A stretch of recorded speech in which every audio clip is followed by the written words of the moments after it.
চোখ রাঙ্গাইয়া মা বাবার সঙ্গে কথা বলিও না।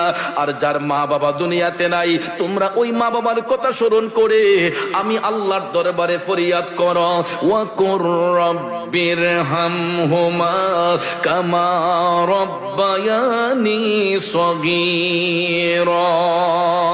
জবান খুলে বলুন সুবহানাল্লাহ। আল্লাহ বলে, সন্তান তুমি আমি মালিকের কাছে ফরিয়াদ করো, আল্লাহ গো আমার মা বাবার উপর তুমি রহম হইয়া যাও। যেমনি ভাবে ছোট্টবেলা আমার মা বাবা আমি সন্তানকে লালন পালন করেছে, আদর সোহাগ করেছে, আল্লাহ আমি কচি শিশুর মতো আমার মা বাবাকে তুমি লালন পালন করো। বন্ধুরা আমার, হাদিসে কুদসির মধ্যে এসেছে, সন্তান যখন চোখের পানি চাইরা মা বাবার আত্মার শান্তির জন্য দোয়া করে গো, ওই সন্তানের চোখের পানিটা জমিনে পড়ার আগেই আমার আল্লাহ তার মা বাবা রুহের উপর খুশি হইয়া যায়। চিৎকার মেরে বলুন না সুবহানাল্লাহ।